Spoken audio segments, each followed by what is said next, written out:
What's good, superstars? Back with another VV video. You got Superstar Joe, you got Superstar Rob, you got Superstar Foster, and you got Superstar Ryan in the building. How's it going, guys? Oh, just punching all over the place. Oh my God. Oh, Ryan just got me with a big jab right there, guys. Thank you so much for being on the channel and taking some punches at me during the intro. Really appreciate you guys coming on to talk about something that we think is like super important for the future of Veve, the future of digital collectibles, Web3, all of that good stuff. So I think it's going to be a really good talk. I'm going to get into it really quickly here, and then I'll let you guys introduce yourselves. So if you guys haven't already, please don't forget, become a superstar. Hit the subscribe button down below. Great things are happening to superstars every single day. I mean, you're walking down the street and you walk across the street and you're about to get hit by a car and instantly car stops. Like, these things are happening. You're saving lives, becoming a superstar. Believe me, the stories that we hear in our DMs are ridiculous.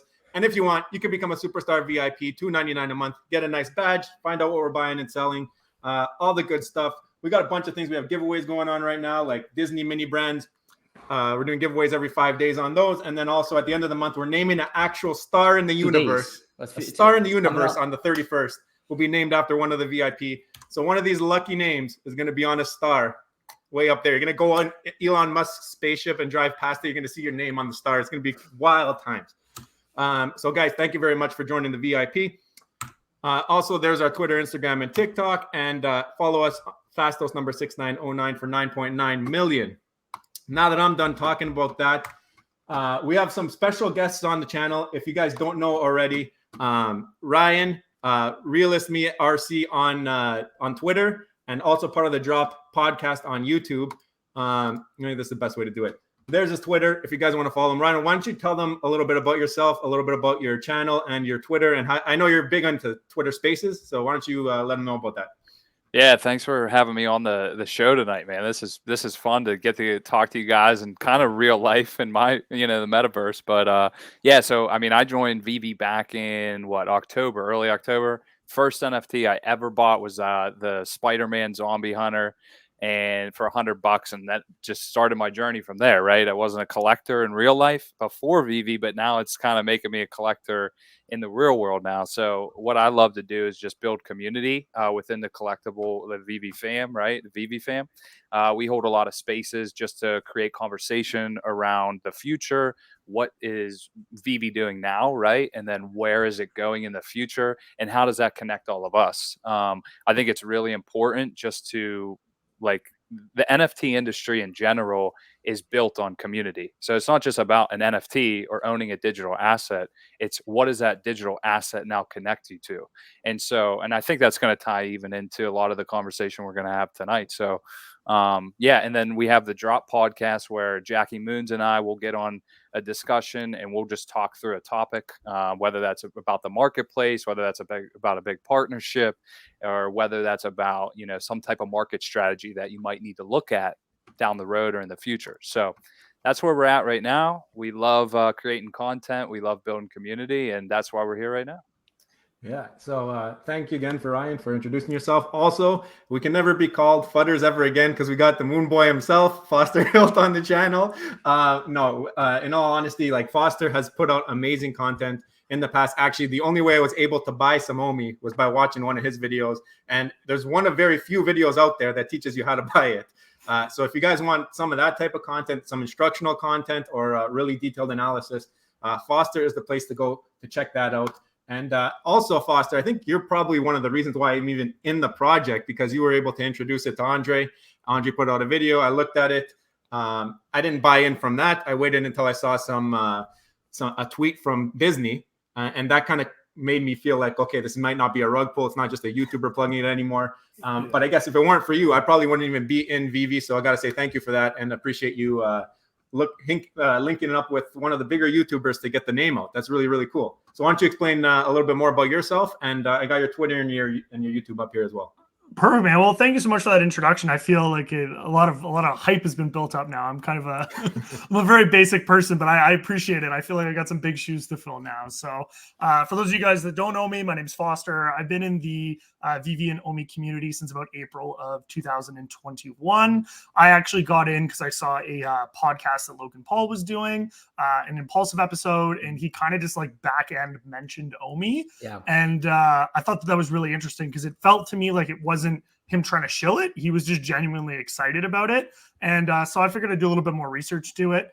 Did research for a couple of weeks. And then, you know, in a fit of irony, as things kind of grow, you mentioned Andre. I bought into Omi the day before Andre put out his first Omi to the Moon $150,000 invested video that he put out back in April of 21.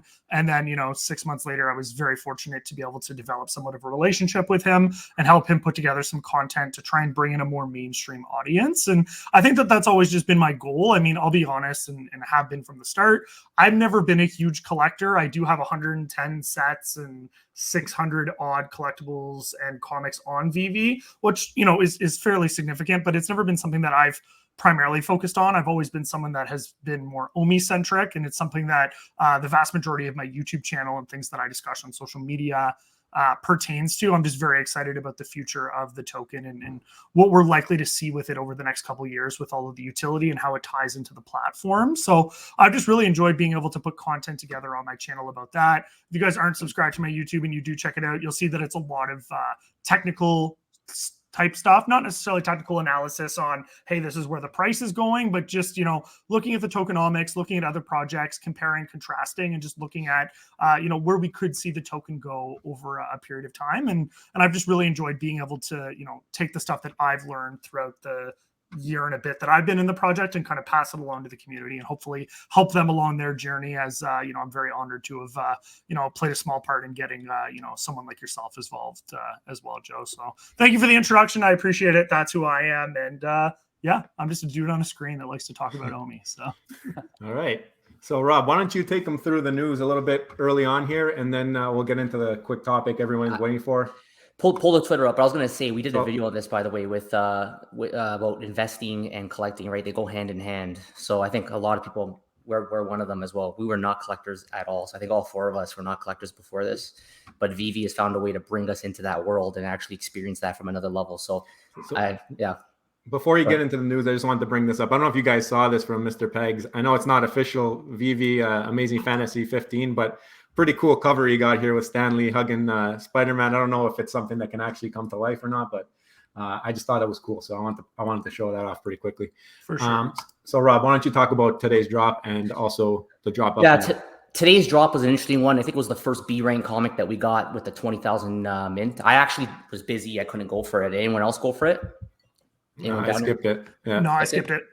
Yeah, the 20,000 edition comics historically have not performed well on the platform. I think I was seeing some statistics that there hasn't been a single one. I think Bravo's Assassin, and shout out to him, he puts out fantastic information on Twitter. And I think he was saying that there's yet to be a 20,000 edition comic that's been released on the platform that has gone above retail with the common. Yeah. And, you know, commons are generally an 80% pull rate when you're doing the drop. So for me, it's just, especially with so many other things that will be coming that I'm sure we'll touch on, or at least things we'd like to see come, you know, every gem counts at this point. So I'm just kind of holding and waiting. That's a great point. That's exactly what we talked about yesterday. We did ask all our viewers to comment below, and actually we had a lot of people said that they were going to go for this. It was the first B-rank comic. We tend to stop going for comic drops now because, like you said, gems are kind of hard to come by. So it's very important to preserve them going forward. We know there's a lot of big drops coming, right? So we got we have some fun coming to us. Maybe August 1st. I don't know. Maybe after that. But speaking of big drops, here we go right now. Boba Fett. I don't know if there's any Star Wars fans here. I know I'm one, but Foster, Ryan, are you guys Star Wars fans? Yeah, man. Huge Star Wars fan. And it's funny because I just became a huge Star Wars fan like last year. That's the first time I ever watched all the movies through. And I just love the story so much that now I'm like diehard Star Wars. Yeah, of course. That's why I had to make sure I brought my cup for today because it's only fitting, right? So Boba Fett, I think it's a big character, expensive price. They're doing the same thing as Darth Vader. It's an $80 listed price.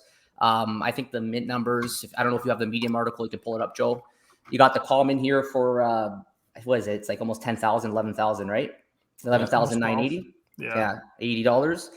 Not animated. Pretty cool, but I'm a little bit uneasy about that one. Uncommon as well. I think it's 9,900. What is it? 9,922. 9932. Yeah. 9,932. Standing tall with his gun. And then the last one, the ultra rare. Now, this is actually insane. I love this. Look at that animation. Oh, looking around. Got to hit him with some of those bullets there, or maybe a flamethrower, whatever it ends up being. Looks the other way. So I think it's incredible. This gets me really hype. I really want to have this in my collection. I have a feeling that this could go like 500. I don't know. Do you guys have any price predictions on this?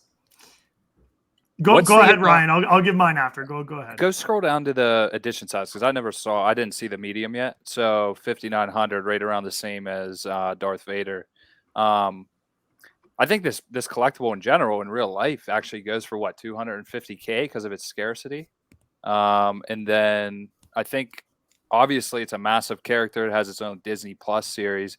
When Darth Vader dropped, I think he went down to what, 700, and then it went back up to like 1,200 and then 13. So, I mean, I don't know. Yeah, I think 500 is a fair bet. Maybe it starts at 250. You made a good point, though. If the physical world value is that expensive and Darth Vader's are measured right now at 1.8K, maybe he could hit 1K. Maybe he could hit higher. We have a physical world measure, which we do with comic books all the time, and it seems to be a pretty good measure. What do you think, Foster? I will say, too, on this specific animation right here, this looks better than Darth Vader's to me. It's longer. It's longer. It's sick. It's so sick. What do you think, Foster? I think the animation's dope. I'll be honest. I like Star Wars as the average person does, but I'm not a diehard Star Wars fan. I do have, the complete set of Darth Vader. I have the golden moments for R2 and C3. I grew up with Star Wars as a kid. I think it's cool. I think that, drop aside, I think that there's, some factors that we need to take into account for looking at this kind of price prediction. The first one just being the overall market conditions right now, being confirmed with the CPI data that we are in a recession after 2 quarters of negative growth is a factor. The fact that it's one of the first drops that we will, well, technically it's not past the point of KYC yet, but I think one of the considerations that people need to take into account is this will be the last ever drop that is botted en masse. And these individuals are going to look to flip whatever they acquire within that 24-hour window. So I think that for at least the ultra rare, it will stay fairly low for at least the first 24 hours, because if bots are securing the vast majority of those, they're going to just undercut the you-know-what out of each other to make sure that they can offload them. And then on top of that, just with some of the anticipation we have for other announcements that we're likely to experience in August, it being Marvel month, I think, people are speculating we could see some additional premium collectibles, whether it be Miles Morales as an FA Spider-Man, whether it be Amazing Fantasy 15, and just whatever else we may see coming down the pipeline from Disney or Marvel. I think that there's only so many gems to go around. And so we'll see. I don't know that it's something, if I'm being honest, that I'm going to go out of my way to acquire if it's expensive, and whatever expensive is to you is what it is. But for me, like if I'm lucky enough to land the ultra rare on the drop, then great. I'll obviously finish the set. But I'm kind of in a headspace right now where I believe that the common and uncommon will either be at or below retail. Just because, like you said, not that it's not nice, but they're just kind of, they are what they are. They're almost underwhelming. It's just, okay, It is what it is. I think the ultra rare's got a chance long-term to do decently well, especially if a decent percentage of the supply gets locked up in bot accounts or people that can't or won't KYC. But I definitely don't see it being as valuable as something like Darth Vader. And even if you look at, I think C3PO was at like 600 or 700 the last time I checked. And, R2 was barely holding on to 1,000. So, I don't know how the characters rank in terms of popularity, but if you consider those two being at that, does this perform better than both of those? It is animated, so possibly, but I don't see, I think if I can get in for under 400 or 500, I'd probably do it for the ultra rare. But beyond that, I'm kind of content to let it run to whatever it's going to run to. And then when the next market crash kind of happens for the next Grail announcement, then, pick it up on the downturn at that point. But those are some great points. You made a lot of great points there about using other measures and the KYC as well. I think we're gonna save our price predictions for tomorrow's video. We'll talk a little bit more about it in detail then from our perspective. But I guess I'll hint a little bit on my thoughts here. Is as probably the only one here who's only seen the first Star Wars when Darth Vader dropped, I said, you know what, maybe I'll start watching it. I didn't know who this guy was at all until I joined Veve. I mean, and then I started watching videos and people started talking about how it was a rare collectible because it was like pulled off the shelves or something for choking hazards or whatnot.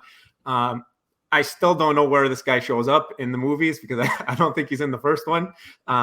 So I don't know anything about him. And for that reason, I don't think I'm the only person who hasn't seen Star Wars either, right? So I think that I knew who Darth Vader was, not having seen Star Wars. That's kind of where I'm going with that. So you might get a little idea of my price predictions, but you're gonna have to watch tomorrow if you want to know the full price predictions. Some good non-Star Wars perspective right there for the non-Star Wars. It's gonna be a good one. I got some good points, but I want to save it for tomorrow because I want to kind of get into what we came here for. I want us to talk about. Well, go ahead, Ryan. Ryan, you had something to mention first? Oh yeah, go ahead. No. I just know that the Star Wars community is very mighty. Like, did you see my collectibles reaction when he saw the Boba Fett announcement? So don't underestimate Star Wars fandom either. But I will say, I think Foster hit the nail on the head. Like, he had just a good practical approach about it.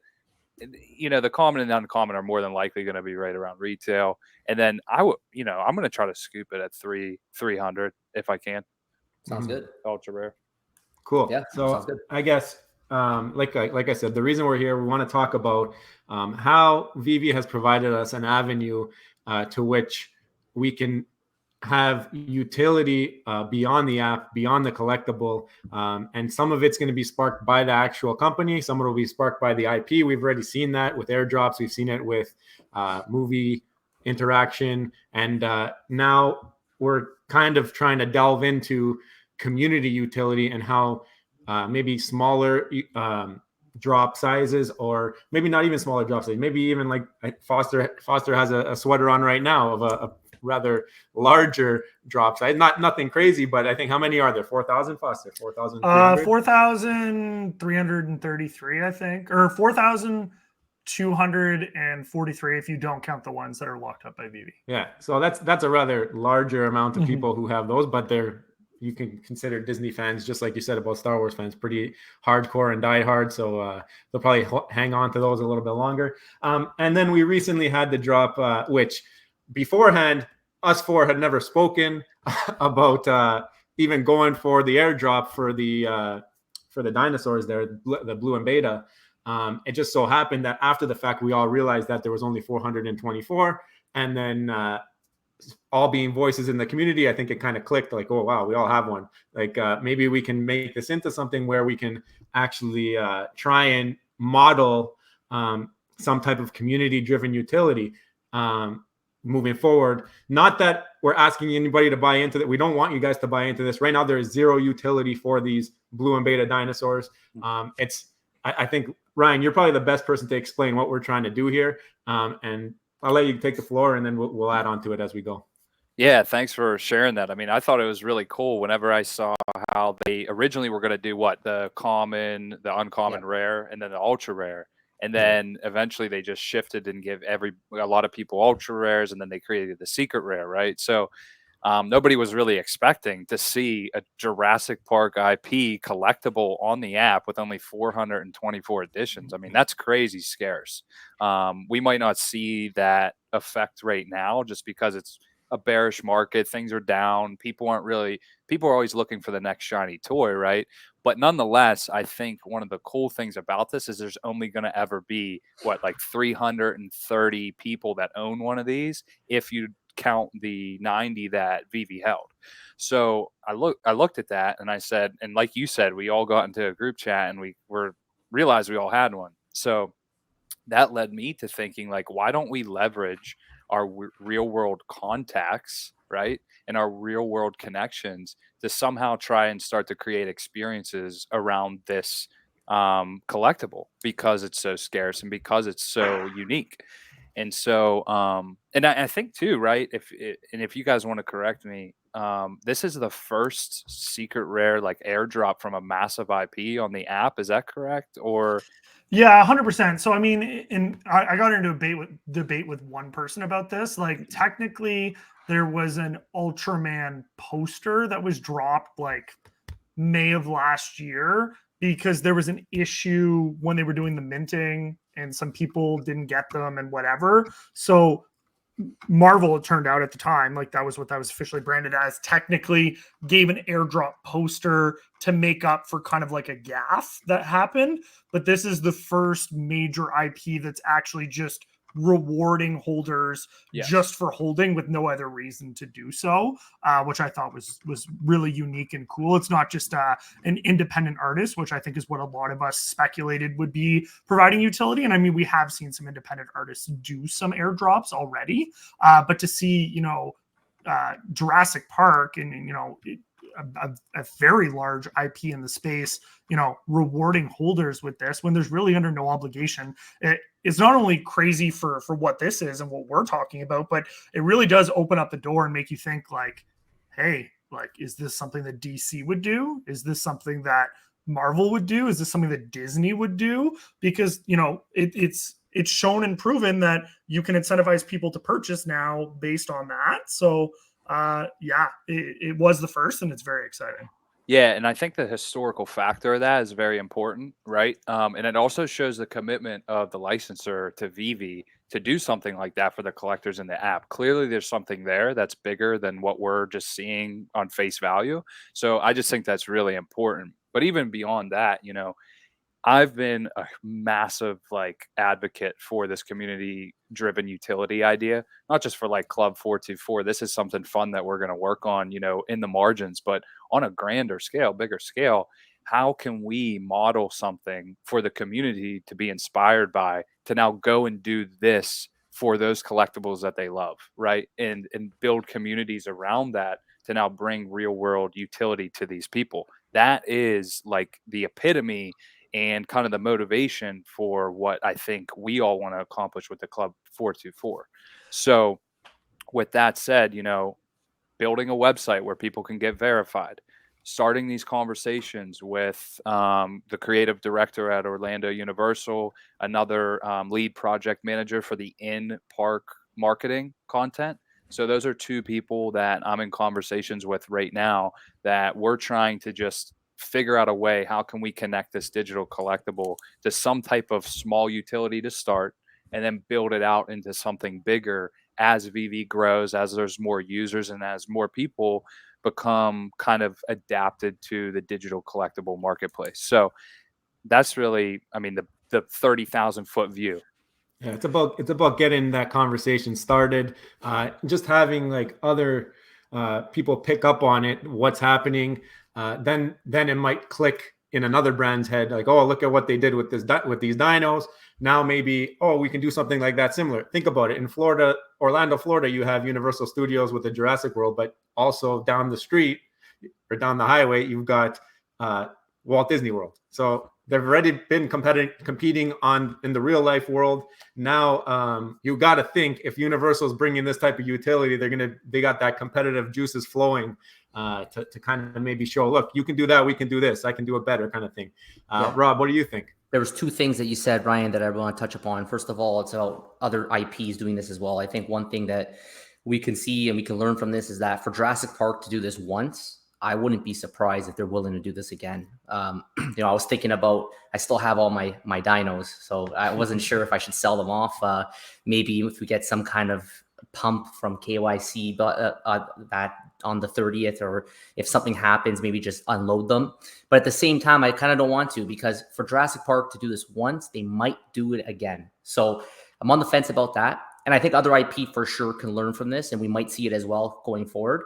But another thing is the model. I mean, this, out of everything that we can learn from this, is how right now Club 424 is going to model other people to maybe find ways with their off Veve NFTs, let's say, to build some kind of utility with the community.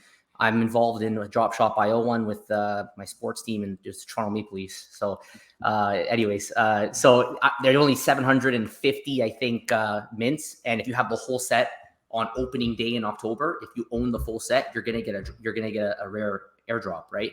Maybe from that, people might go to them, MLSE, and say, for us that have this, are there certain benefits that maybe you can provide, and have that community learn from 424 on what kind of roadmap you're going to need in order to be successful in obtaining that utility. I think that that's such a great point, Rob. And it's something that, and I want to make it clear too, I don't think any of us here thinks that we're reinventing the wheel when it comes to coming up with a way to drum up utility for a collectible, right? Like, we've seen it in Veve. You mentioned earlier, Joe, like, I'm wearing my Partners Club sweater. Like, I'm a part of the Partners Club. I'm in the HT3 Discord group, which was for people that own Todd or Superman or Secret Rare Spider-Man. There's different groups that have been created for this. But what I think, and shout out to Ryan and you guys for kind of taking it a step further, is that, this isn't just like, hey, let's make a group and, we can talk about it because we all own it. Or, even in the case of the Partners Club, they've started to create partnerships with, just members of the community that have like salons, and they give you a discount or legal services. But with this, I think for the first time, what we're seeing is we're actually looking to partner with the IP provider directly and going to them and saying, listen, we are supporting you by holding this. And is there a way that you can in turn add additional incentives and benefits for holders to want to continue to hold or further collect your IP? And I think that that's something that we're really seeing for the first time now. And I mean, we see it with other projects per se, Bored Ape Yacht Club, getting the licensed rights to reproduce the collectibles that you own, that Yuga Labs was able to do. I don't think we'll ever see something like that on Veve. I don't think that, Jurassic Park will ever say, hey, you own, the rights to this dinosaur and can do whatever you want with them. But even if it's something as simple as, yeah, you come to our park and we'll give you a discount on concessions, or you get VIP access to ride the coasters if you're here, or if you hold them for over a year, we'll give you an additional XYZ. I think it's just, there's so many different options. And I think it's almost our responsibility as collectors on the platform to innovate and to give these ideas and options to these IP holders, because, they're all new to this too. This is a new and emerging industry that none of us has really been in that long. So, I think if we can go to them and like, Joe, like you were saying, like, Universal, Disney sees Universal down the street and they see this big event going on because, Jurassic World is promoting, the NFTs on Veve now, and the collectors are getting rewarded. Like, maybe Disney goes, hey, this would be a good idea for us. And, and then it just becomes a cascading effect. But really what it's doing is it's incentivizing and it's benefiting holders. Like, these conversations now are creating the framework to allow further collectors and for further collectibles that come onto the platform to have that additional utility. And, as a byproduct, yes, the price may go up in value. It may become more valuable and whatever the case may be. But really, it's just about collectability and rewarding people for collecting. And I think that really goes to kind of the vision that David, you had when he first created the platform, was, I want to reward people that collect. And I think this 424 drop that we're talking about and that we're all lucky enough to receive, I mean, it really goes to show for that. They upgraded in essence our collectible to reward us for holding all of those sets. And they have the ability to do that. And as a digital medium, it really doesn't cost them a lot of money to do this. So it gets me excited for the potential of not only what we're looking to accomplish here, but what can be done on kind of the whole stage moving forward. Yeah, no, that's really cool. And I agree with, there's a couple things you said in there that I want to touch on a little bit as well. The first one, actually, you said a little earlier on, was about the Partners Club and how, I didn't know this because I don't have a Walt, but you mentioned that there's different people with different businesses that are allowing for discounts. Now that to me says that this type of utility is not necessarily, there you go, he's got physicals and digitals, but this type of utility is not necessarily limited to smaller groups of collectibles. I mean, that type of utility would be better for something with a larger mint run, because more people are involved. You can get a more wide base array of places that can give discounts. So maybe something with 10,000, 20,000 mints, if you own that, and that IP, if it's Disney, for example, like you said, maybe one of the things is you go to the ride centered around that collectible, and you can skip the line, or you can get fast pass or whatever they call them, right? Like, that's not a huge utility, but it's a utility that people will talk about that will bring eyes to Veve. The other thing that you mentioned was when you talked about how if you hold it now, you're going to get benefits. I think that is something that this Veve marketplace needs, like, very dearly right now. It's become a flipper's paradise. Everybody's buying, flipping, selling.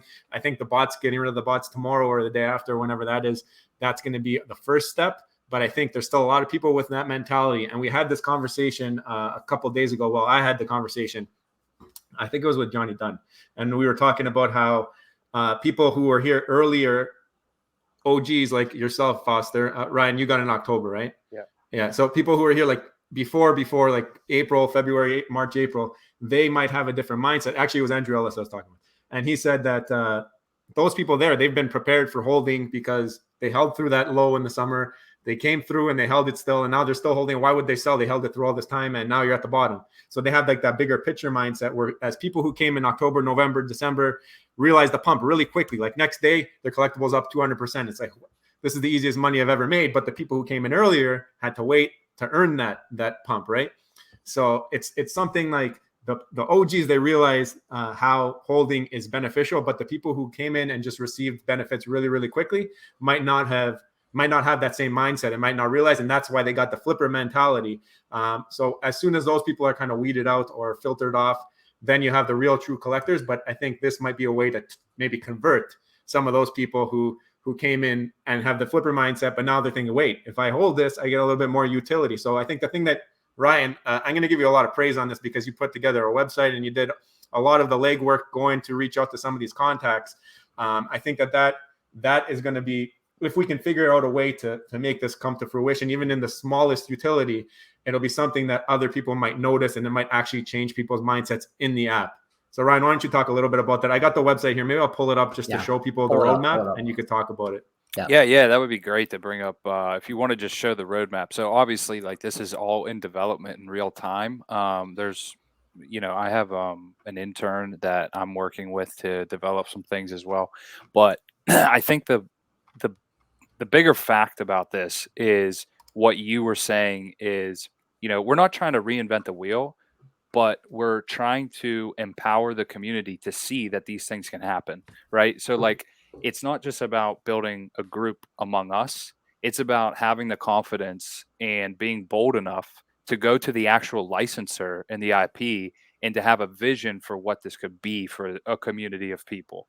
I think that's where, and that's my encouragement to everybody, right? Is to have the courage to step out and do those types of things. And what's the worst that's going to happen? They're going to say no, right? That's the worst thing that's going to happen. So have the courage to go to the source, right? And you're not going to get a response most of the time, but the one time that you put in the extra work to get, that's when something could change the whole trajectory of this roadmap. And so, for us, what we're putting together is just really, it's going to start with 4 or 5 people really putting in legwork to have conversations, to build community, and to try and creatively think of how can we further build this out to actually make sense. So Universal Studios will say, yes, if someone owns this collectible and this piece, then they're going to get 10% off all of our stores in Jurassic World.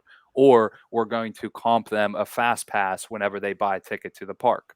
Or there's going to be a special club section now at Jurassic. Like, I have a big vision.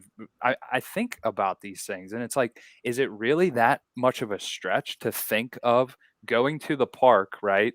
And them having a little collectible platform where you drop your secret rare blue and beta on this platform, and it opens the door to the sideline. Like, I mean, why can't, maybe it sounds crazy, but nonetheless, why not try, right? And like I said, the worst that's going to happen, they say no and they ignore us.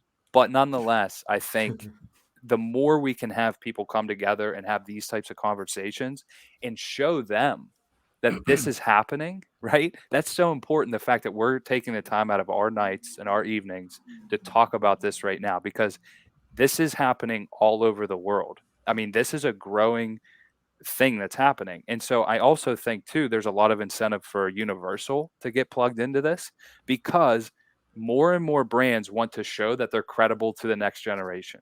And what is the next generation doing? The next generation is getting into NFTs. They're spending time in the metaverse. They're watching YouTubers. They're getting up and watching Twitch streams and gamers and things like that. So how do these brands position themselves to get in front of all those people that are going to have buying power in the next 10 to 20 years? So I think there's also a massive incentive for these people in these creative positions in the marketing realms of these big licensors and brands to say to a community like us, hey, how can we work together to make this happen? So we're small, but we're mighty, right? And we have, as long as we do it together and we stick to the right motivation of, it's to bring something special to people, right? It's not to pump our bags. It's not to, say, hey, look at us. It's just to empower people to want to do the same thing and create an experience. So, Ryan, can I piggyback off of that for a second? yeah, for sure. I just wanted to, because you're talking about, building community and being small and stuff. And I just wanted to offer, a little bit of perspective, things that I've noticed over time. And that's the thing, people may be listening to this, watching it back and saying, these guys are crazy. Why would Universal, answer to them? Why would they listen to them? This is ridiculous. They have reasons to would. Disney Plus last quarter had 116 million subscriptions. So there's 116 million people subscribed to Disney Plus. When they released their NFTs on Veve back in November during Disney Plus week, they gave away 3-month subscriptions for everyone that secured an NFT on drop for the $60 price point, which was all the NFTs outside of the Walt statue. And then the Walt statue, they gave you 12 months free of Disney Plus. Why does a company that has 116 million monthly subscribers need to give away free subscriptions to people? They don't, but they do. And there's a reason behind it, right? So, and I just want people to understand that is they just assume these companies are too big. They don't need to do this. Why would they do it? You're still building your user base. You're still gaining new subscribers. You're still advertising and getting new eyeballs in. And am I likely to go to Jurassic World tomorrow just on a whim? Probably not. But if I know that I can get a fast pass for free or get discounts on concessions or whatever, I can promise you that I'm statistically more likely to go than I would be if I didn't have those things. And if I don't go, well, it doesn't cost them any money.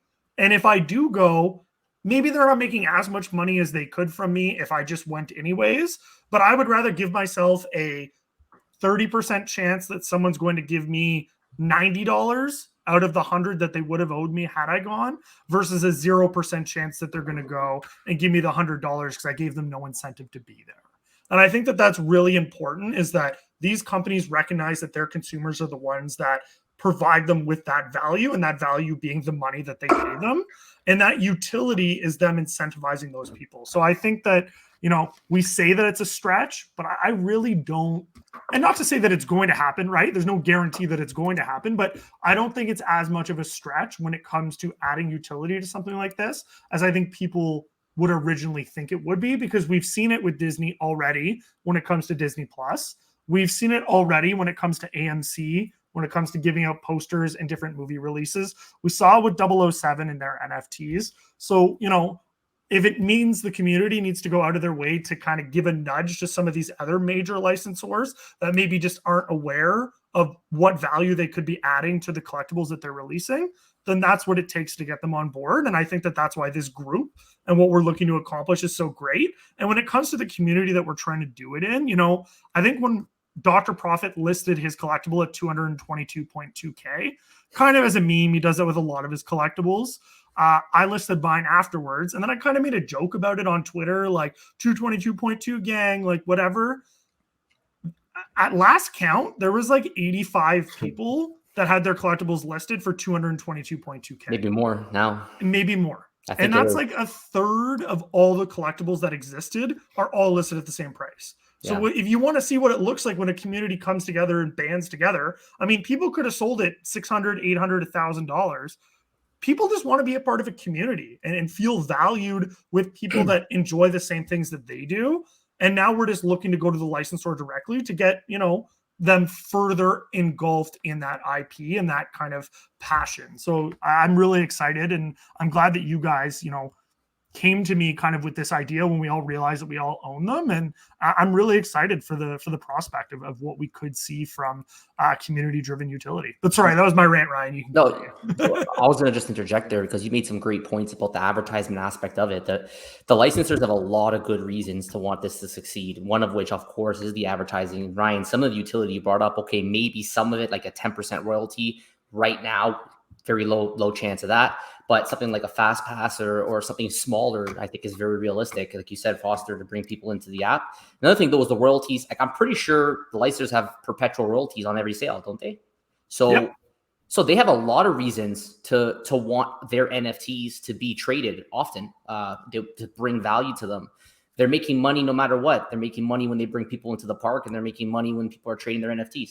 So I think there's a lot to gain for the licensors to want to bring utility. And I think many of them do.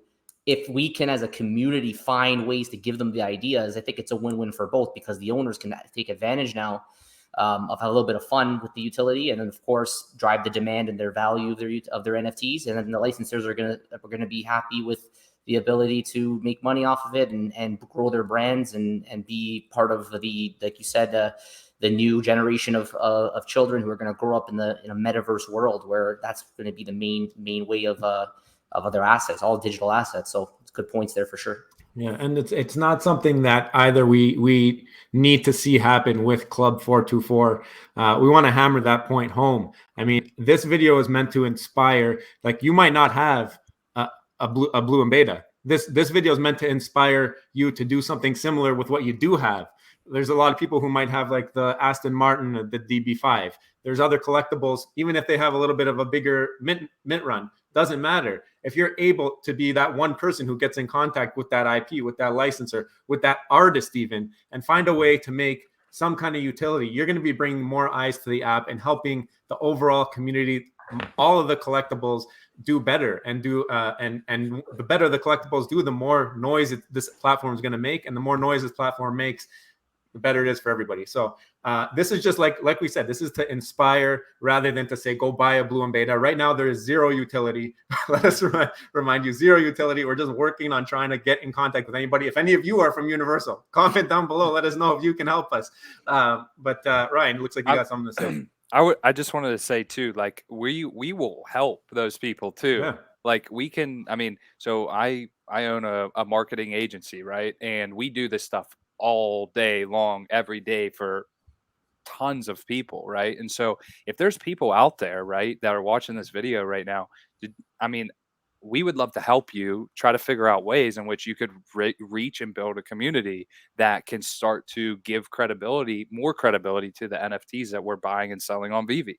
It's not just, like you said, about Blue and Beta, although I do think Blue and Beta is a really unique IP because it's the first dinosaur with personality, right? It's the first dinosaur in Jurassic Park with personality, and Jurassic World is going to be the next generation's Jurassic Park. So it is unique in that way, but nonetheless, there's tons of people that are passionate about individual IPs on this app. There's such a diversity of people. The world's abundant, right? And so how can we use our skills and our talents to pour into those people who are passionate about those things and now create a ripple effect that's going to go across the Veve community and now set the stage for what could really happen when you join forces and join arms. Yeah. So Foster, you got anything else to add, or are we going to wrap it up here? And that's it for this great conversation. I think we've probably opened a bunch of people's eyes as well, just from bringing up the discussion. And maybe people are thinking like, oh, I own this collectible that I would like to talk to the licensor. Like, you might not get to them, but the most we can do, like Ryan said earlier, is try. And if you don't try, you don't know. And Joe, before Foster, I want to sorry to just one more last thing. Yep. We already had. I mean, we just launched this thing on Monday, and we already had 60 people verify their blue and beta, and that's close to 20% of the total supply of that collectible. So, and not everybody's on Twitter. Not everybody is on websites looking to get their blue and beta verified, but we already had 20% of holders do that. That clearly shows you that there's something there that people are excited to be a part of. So there's no doubt in my mind that this could happen with tons of different collectibles on Veve. It's just a matter of us taking the initiative and creating the opportunity. 100%, man. No, I don't think you could have said it better. And I'm glad that we're having this conversation. And I think, we have a platform, and I think a lot of people,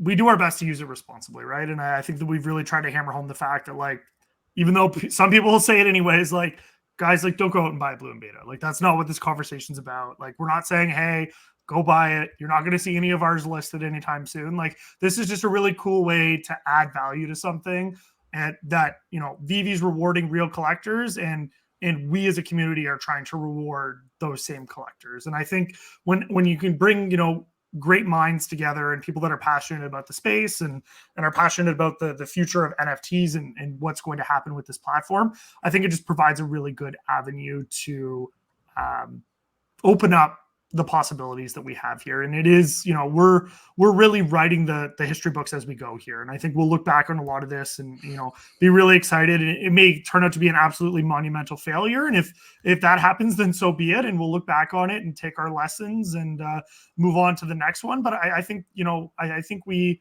at first, I'll be honest, I was a little skeptical, but I think we have really something, good here. And I'm excited about it because I feel like the people that are a part of it are in it for the right reasons.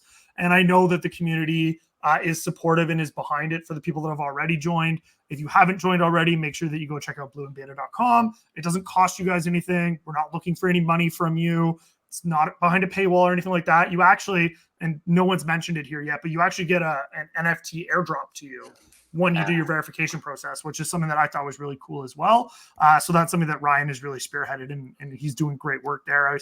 We came up with the idea, and 4 hours later, he was already sending us a full website, and it was all put together. He's the man works quick. But yeah, guys, I just really hope that, like Joe said, it's opening up your guys' eyes to some of the possibilities that we have with the collectibles here on the platform, and to drive that utility, and just give people a reason to maybe hold on to their collectibles and not need to flip it for the next shiny thing that comes along. So thank you guys for having me on and creating this conversation and dialogue. And I look forward to hearing from the community and what their thoughts are on and what we can kind of do to make this, successful. So, and another thing, Foster, I think that even if we're not successful, let's say in getting utility with Club 424, it's not going to be a failure because the lessons will be learned. For example, I'm one of them. I'm watching to see how this roadmap's going to work so that I can then apply it on other NFTs outside of Veve or within Veve. It doesn't really matter. So I think regardless, it won't be a failure because we'll learn from whatever it is and try to apply that. I think eventually some licensor will take the bait and see it our way, that there's benefits both ways. So we'll see where this goes. It's pretty exciting. I love that you said that too, because I think like if you can look at failure that way, as it's not actually a failure, it's something that you're going to learn how not to do something, right? And you're going to get closer to the way to do it. It's the same thing with Edison, right? Tried 100 different ways to create the light bulb and one worked, but he learned 100 ways not to do it. And so you take that same concept and you apply it to your own life. And how great is it to look at failure that way, because now you're using it to fuel the thing that's going to be successful. And so I think that was really well said. Well, we all had lots of great things, I think, to add to this conversation. You guys did an amazing job, but I actually want to know, everybody watching, let us know in the comments below what you think about this project, Club 424. But as well, do you have any other ideas that you might want to add as to this conversation that we just had? Do you think maybe if you check out the website, can you think of any other ideas in terms of what we should maybe think of doing in terms of reaching out to the licensors? Do you have any other NFTs that you currently are looking at and have already joined another community to drive that utility. So I would love to hear what others have done, and let us know in the comments below for sure. Yeah, there might even be something out there that already exists with utility that we've never heard of. We're only 4 people here. Maybe something already exists that's doing it, and we can model something after that. Or maybe you have an idea for your collectible and leave it down below. Maybe like Ryan said, maybe he can help you out to reach whoever you need to reach, or can give you a little bit of a push in the right direction.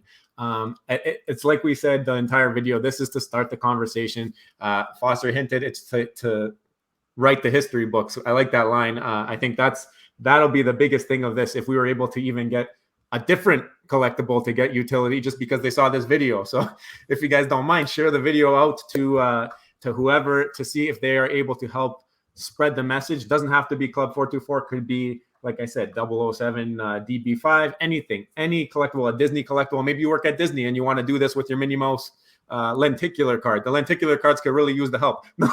But just anything that we can get from this conversation, even if it's the smallest thing, it's not a failure. Like Rob said, we're all learning. It's the first time that anybody's done it. I think Foster talked about that earlier. It's the first time that anybody's done anything like this. So, and if it isn't, let us know about your experience and where it's happened before, and that will really, really help us to figure it out.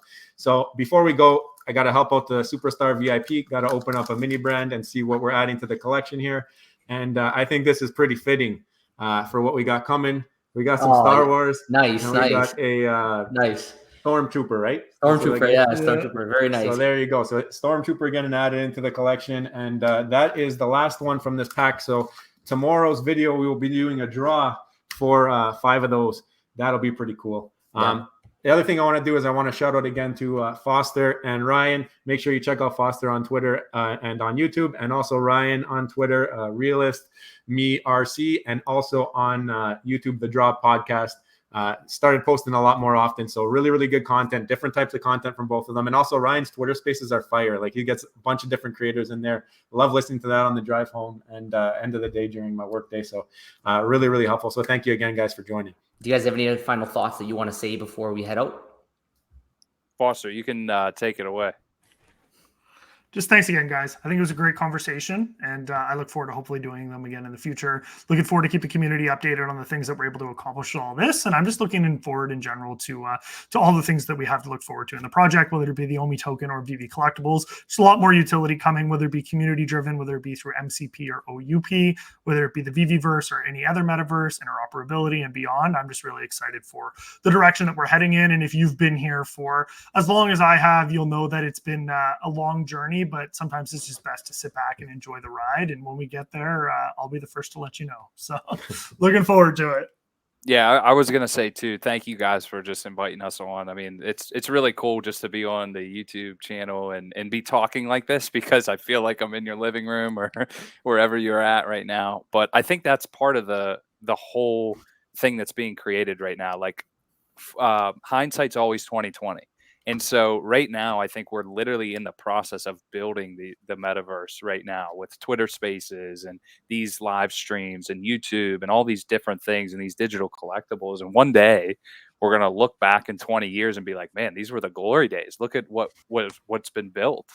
And so I always want to like savor these moments, because it's so cool to get to hear the different perspectives and really like get inside somebody else's mind about how they're feeling about where this space is going to go, because there are so many ways in which it could go, and the possibilities are really limitless. And so just having the opportunity to speak with you guys and get to talk through this, and my biggest hope, man, is that somebody on the other side is going to feel encouraged and empowered to start to do this for themselves, and start to build a community, because it's really, at the end of the day, people are the purpose, right? And so if we can do that as best we can each day, then that's how we'll make a lasting impact. So I'm pumped, man. I'm thankful to be here with you guys. Yeah, and you guys both did an unbelievable job. Again, we appreciate you coming on. You did a fantastic job. What do you think, Joe? Standing O for our guest here? I think so. All right. Thank you so much for coming, and everybody watching, let us know below what your thoughts are. We talked about a lot today. We covered a lot. Let us know what you guys think. And if you haven't already, Smash the subscribe button, become a superstar, join the superstar fam. We want to hear from you. We love to hear from you, whether you agree with us or not.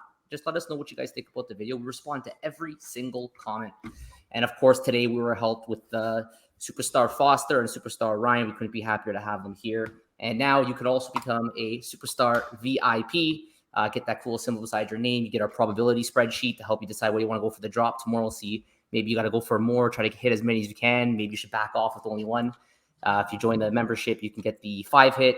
In our description below, you can get the one for this, the 3 hits. We're going to name a star after someone. NASA approved in the next couple of days. I can't wait for that.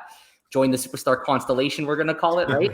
So thank you all so much for all of our supporters, and we will see you on the next one. Take care.